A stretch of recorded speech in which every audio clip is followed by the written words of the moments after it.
Hola, su servidor Marco Antonio Masacre aquí transmitiendo desde el Observatorio Ciudadano Laboral. El día de hoy tenemos un invitado que es un amigo de hace muchos años, yo creo que de muy buen tiempo, un buen líder campesino, porque bueno, que yo creo que tengo más de 10 años que conozco, como 15 años. 15 años de conocer a mi amigo y camarada Andrés Toriz, de la UFIT. Todos esos años en el poder, el camarada y amigo, y siempre gestionando y apoyando a todos sus agremiados. He visto la parte de cómo se ha desvivido, buscado interlocución muchas veces con el gobierno estatal, federal o municipal para poder llevar a cabo este trabajo que él tiene, que yo lo veo como un trabajo de vida, porque bueno, lo he estado observando y siempre por parte de sus agremiados, de cómo ven a su líder. Andrés, un gusto tenerte acá y de veras, gracias por venir. No, al contrario, Marcos, el gusto es mío. La verdad, he seguido de cerca esta etapa en la que has iniciado como youtubers. No somos youtubers, nosotros decimos la realidad del planeta. Pero precisamente yo creo que es una de las grandes virtudes de hoy en día de estos youtubers, ¿no? De que están al día de lo que está sucediendo y aconteciendo en el país y en el estado, fundamentalmente. Y bueno, pues me da mucho gusto felicitarte en esta nueva etapa. Efectivamente hemos convivido muchas anécdotas, buenas, malas y peores, pero pues sin embargo aquí seguimos, pues hasta donde se nos permita. Eso lo quiera el Señor, claro. Oye, Andrés, ¿cómo has visto tú la situación, siendo muy claro y directo, de la UFIT con el anterior gobierno a este gobierno? Ha sido muy parecida, cambian las cosas, mayor apertura, menor apertura, primero en el lado federal y después en el lado estatal. Pues mira, creo que para las organizaciones independientes, porque recordemos que la UFIC es una organización independiente que no tiene... ¿Qué significa la UFIC, por favor? Significa Unidad de la Fuerza Indígena y Campesina. Tiene en julio del año pasado, cumplimos 16 años de haberse constituido. Y bueno, pues nos tocó desde la Constitución hasta este momento, ¿no? Dirigir los destinos de esta organización aquí en el estado. Y bueno, te decía, estatutariamente la organización no es partidista, es completamente independiente. Tenemos compañeros, obviamente, algunos miembros dentro de Morena, otros en el PT, otros en algunos otros institutos políticos, y por lo tanto pues no podemos declararnos con un determinado partido político. Segunda,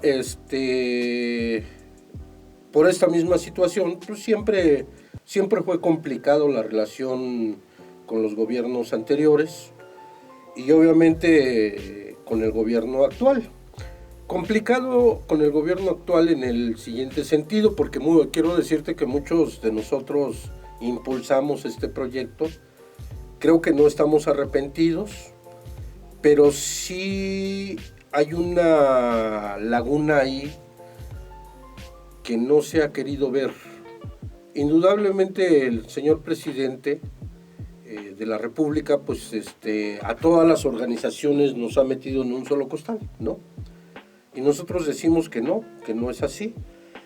En el caso de la UFIC, lo poco o mucho que se ha logrado durante todos estos años, siempre se nos observó, siempre se nos fiscalizó y siempre se nos observaron algunas cosas que estaban incorrectas o que no se habían solventado de manera correcta, ¿no? Por un lado. Por otro lado, también decirte que en el caso de la UFIC, pues a nosotros nunca nos entregaron el dinero en la mano, ¿no? Siempre tuvo nombre y apellido, lugar, municipio, comunidad, para dónde iban las cosas. Entonces, por un lado, pero por otro lado, la organización como asociación civil nacional y aquí en el estado, pues te quiero decir que siempre hemos estado en el marco legal, ¿no? Te acordarás que con Fox se vino digamos que empezamos a sentir esta embestida de corruptas, de rateros, de esto, del otro, y afortunadamente con Fox todo lo que se nos auditó salimos limpios, ¿no? Luego con Calderón siguieron con la misma temática, igual, corruptos, rateros, bla, bla, bla. Igual se nos auditó, se nos observó, pero además te acordarás que en ese entonces con Felipe Calderón se creó el padrón de organizaciones, de asociaciones civiles. Y con ese padrón te daban una famosa clave única de registro, el famoso CLUNI. Y bueno, cuando tú obtenías la CLUNI y era sujeto a convenios de recursos públicos, pues estaba sujeto a supervisión, revisión y entrega claras de las cuentas.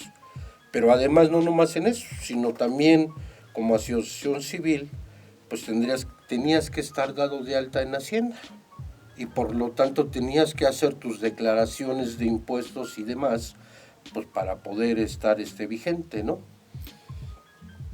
Y bueno, en esa misma tesitura siguió Enrique Peña Nieto,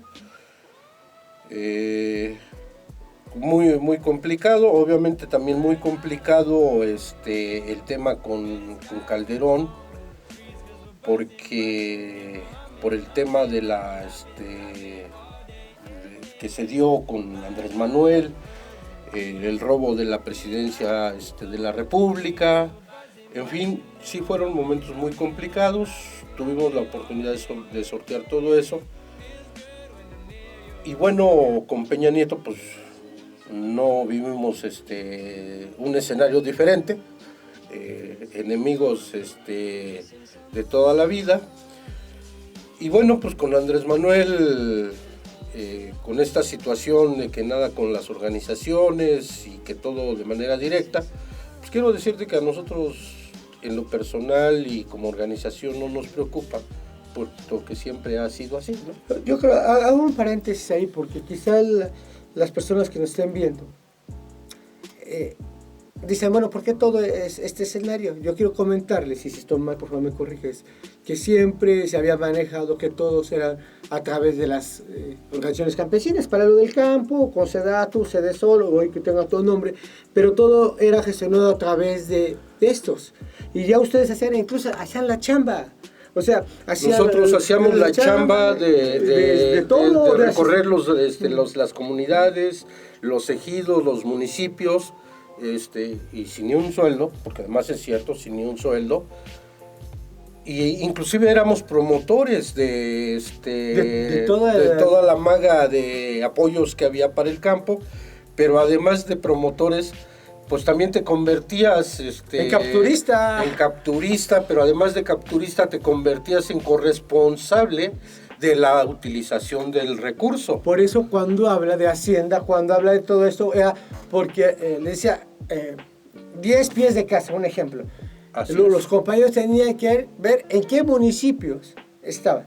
Tenían que ir a buscar las personas o ya estaban dentro de su organización, pasaban los documentos. Así es. Hacían los famosos quiz,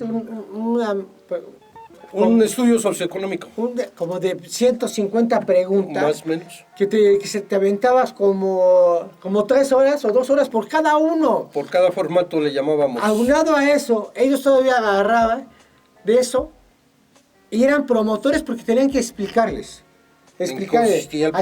Hacían el quiz. Y después tenían que capturar.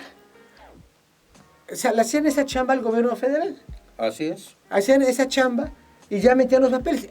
Y después llegaban los recursos, pero ellos eran responsables de que La- si el agremiado lo hacía o no lo hacía. O sea, tenían que ser ellos casi los papás para decirles, oye, estamos vigilando que lo Así hagas, es. porque no puedes vender el material, o no es así. Por Así eso es. cuando marca esta parte de que tenían que estar en Hacienda, que salieron libres de todo esto, porque para esto, si se clavaban, que quede bien claro, si se clavaban la lana, se iban al bote, se iban a la Así cárcel. es, así es. Porque Siempre, mucha gente de la sociedad piensa, ay, pues era líder, es líder campesino, se va a clavar la lana. No, señores, los están vigilando.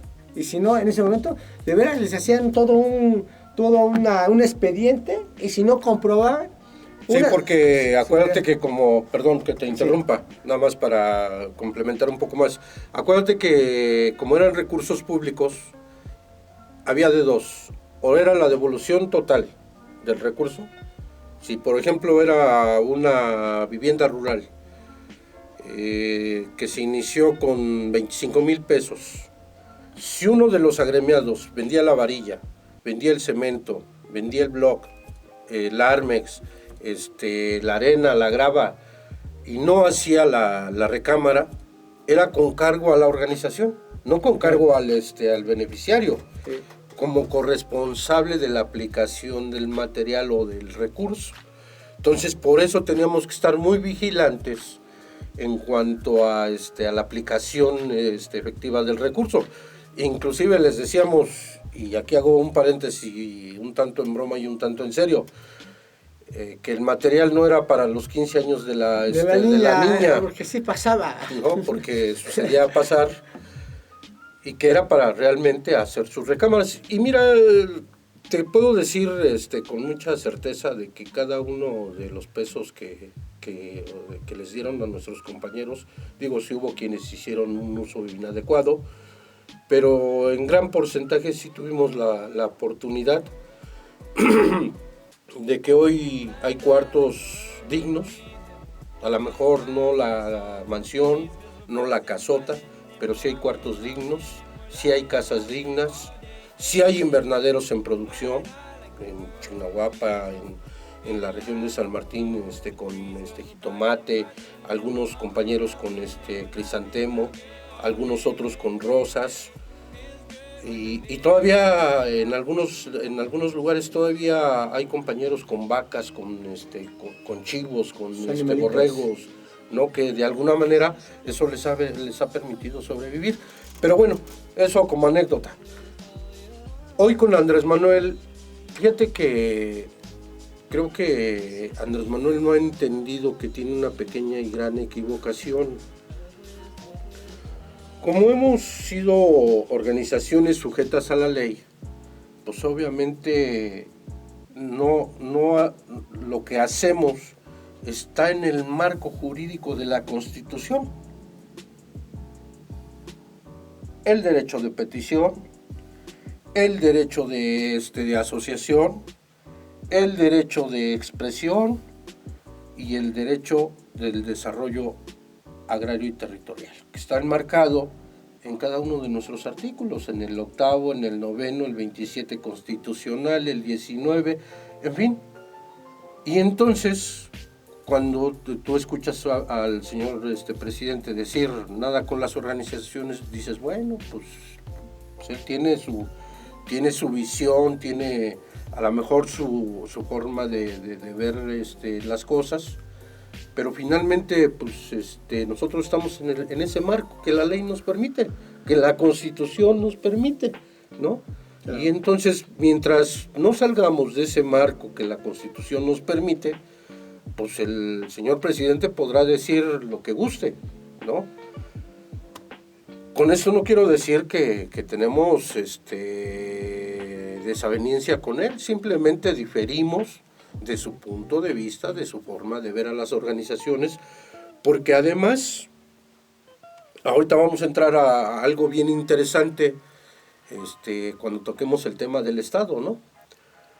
Y entonces esta ha sido, digamos, la defensa que hemos venido haciendo en los últimos meses ante esta, pues no embestida, pero sí, ¿cómo pudiéramos llamarle? La forma tan peculiar de concebir las organizaciones, ¿no? Yo, si no mal recuerdo, esas organizaciones independientes campesinas, la mayoría se fue apoyando a Andrés Manuel, ¿no? Así es. Y yo creo que, me atrevo a decir que hasta de hace 18 años, ¿no? En sus 3 campañas, yo creo que donde tenía mayor fortaleza era de esas organizaciones campesinas. Y por eso es que mucho hoy pues, nos extraña el vuelco que da, así, que vaya directo a la gente, claro. Pero también dónde dejas todo ese apoyo, porque al final de cuentas siempre la organización es muy buena para poder fortalecer cualquier movimiento o cualquier petición. Pues mira, yo creo que aquí va a depender mucho de la habilidad que tengamos quienes decimos representar o quienes tenemos esa responsabilidad de representar, de cómo vamos a sortear esto. Yo, por ejemplo, te quiero decir, en la UFIC tenemos cooperativas, tanto de producción como de almacenamiento y como de consumo, ¿no? Entonces, yo nomás quiero ver, por decir un ejemplo, y lo he venido comentando con algunos otros compañeros, yo nomás quiero ver cuando hagamos la unión de cooperativas y luego hagamos la federación de cooperativas, y digo, eso está dentro de la ley lo permite, ¿no? Y entonces, yo quiero ver al funcionario o al secretario de Economía o al secretario de SADER o el secretario de Bienestar o el secretario del Trabajo cuando le digamos, a ver, esta es la Federación de Cooperativas de la UBIC. ¿Sí? ¿Qué va a hacer? ¿No? ¿Qué va a hacer? Ni modo que me diga, oye, pues no puedes tener interlocución porque, bueno, pues el señor podrá decir, pero pues otra cosa es lo que la ley determine y lo que la ley mande. Entonces, por eso yo les digo a mis compañeros, sí está complicado el panorama, tenemos que redoblar esfuerzos, pero pues siempre lo hemos venido haciendo. Sí, el esfuerzo... De alguna otra parte se dan las cosas, ¿no? Oye, ¿y en el Estado cómo andas? ¿Cómo anda la UFIC en el Estado? Ahora, en el Estado, mira, en esa inercia nacional, pues el gobernador, a pesar de que también lo apoyamos, se platicó, porque además quiero decirte que para apoyar a Andrés Manuel se hizo el plan de Ayala siglo XXI, sí, que se firmó en Jerez, en Zacatecas, en el municipio de Jerez, en donde hubo compromisos muy claros, pero bueno.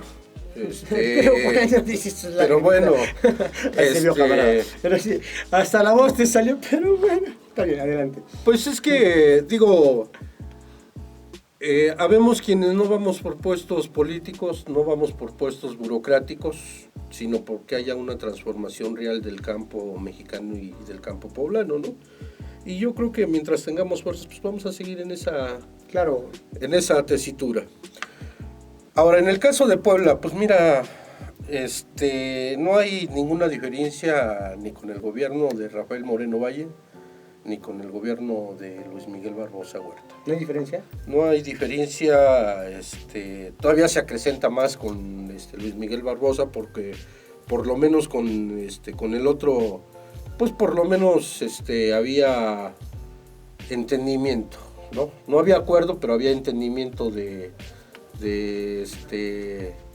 no me golpeas, no te golpeo, y vamos avanzando. En el caso del gobierno de Miguel Barbosa, también se reprodujo el plan de Ayala, siglo XXI, versión Puebla, ¿no? Inclusive Miguel Barbosa en Tecamachalco firma pues los acuerdos, los compromisos y demás, y pues nada, no se cumple, ¿no? Pero no es de extrañarse. Hay quienes dicen que hicimos mal. No, yo creo que hicimos lo correcto. Y no es de extrañarse porque ese es Miguel. Es su forma de conducirse, ¿no? Lo cual no comparto, él piensa que hace lo correcto, pues está bien, sí, no tenemos ningún problema porque él piense que es lo correcto. Pero ¿qué crees cuando digo vamos de mal en peor? Porque aquellos te daban latas. En todo el proceso de Moreno Valle, Tony Gale, pues te daban latas con el tema de los mototractores, los motocultores y todo el tema, ¿no? Y demás. Hoy en día, quiero decirte que la ley de desarrollo rural sustentable, tanto federal como la ley rural sustentable del Estado, establece muy claramente que hay un órgano que es el que diseña, crea la política pública para el campo, que es el Consejo Estatal de Desarrollo Rural Sustentable, y donde establece claramente quiénes lo integran, cómo se integra, Pues llevamos 2 años con prácticamente 2 meses, 2 meses, entra en ¿qué? ¿En agosto? Noviembre. En noviembre como gobernador, a enero 15, 14 de enero, pues vamos 2 años, 2 meses, ¿no? Sin que sesione el Consejo Estatal. ¿2 años? 2 años. Y no ha habido una sesión del Consejo Estatal. Pero ahí no para el tema. La Secretaría de Desarrollo Rural, todavía el año pasado, entre si era o no era gobernador, de si moría y no, la muerte de Marta Erika, se nombró al secretario de Desarrollo Rural provisional, el secretario de Desarrollo Rural se mantuvo durante el interinato. Se pudo avanzar en algunas cosas, se sesionó el consejo, se avanzaron algunas cosas. Y había algo que se llamaba presupuesto concurrente, sí, en donde la federación le ponía 1 peso o 2 pesos y el Estado le ponía 50 o 1 peso, ¿no? Más o menos para que nos entendamos. Y todavía se pudo trabajar algo. Cuando llega Miguel o Ana Laura, pues echan para atrás todo, ¿no? Hubo desfase en entrega de los apoyos y demás. Y bueno, se viene la regionalización del Estado en 22 regiones, con supuestos, ahí sacan en cada región sus características geográficas de producción, los temas de productividad y todo, hacen un diagnóstico maravilloso para crear el Plan Estatal de Desarrollo Rural. Y le venden la idea al señor gobernador que con el plan estatal, pues ya con eso cubrían el programa para el desarrollo de agropecuario del Estado. Y quiero decirte que hasta este momento, y no lo decimos nosotros, lo establece la ley, y el señor gobernador cada vez que puede, cada vez que dice que nadie por encima de la ley, pues entonces yo no entendería a la Secretaría de Desarrollo Rural pasándose por encima la Ley de Desarrollo Rural Sustentable del Estado, la Ley la Ley de Desarrollo Rural Sustentable Federal, pues por encima de lo que está marcado, ¿no? De lo que está marcado. Andrés, el tiempo se nos terminó. Esperamos que estés aquí en 15 días. De verdad vamos a la cita. No, al contrario. Pero en 15 días porque el tema es muy interesante. Hay temas de lo que nos acabas de decir lo último. Si hacemos un llamado al gobierno del Estado a que toque este punto porque, como bien se dice, nadie está por encima de la ley y las cosas que están marcadas se tienen que cumplir por el bien del pueblo y los poblanos. Ojalá, no sé si quieras dejar tus redes sociales para que te sigan o algo que quieras decir antes de despedirnos. Pues mira, ya nomás para concretar, yo nomás terminaría la frase terminaría nuestra plática con la siguiente frase. La Secretaría de Desarrollo Rural para los poblanos, porque Puebla necesita de los poblanos. Muchas gracias, Marcos. Muchas gracias. Nos despedimos desde el Observatorio Ciudadano Laboral, su servidor Marco Antonio Mazatle. Ojalá que cuando nos vean les pongan me gusta y lo compartan. Aunado a eso, ojalá puedan ver nuestro canal en YouTube del Observatorio Ciudadano Laboral. Y un saludo a Yats, que es la que nos apoya. Gracias. Gracias.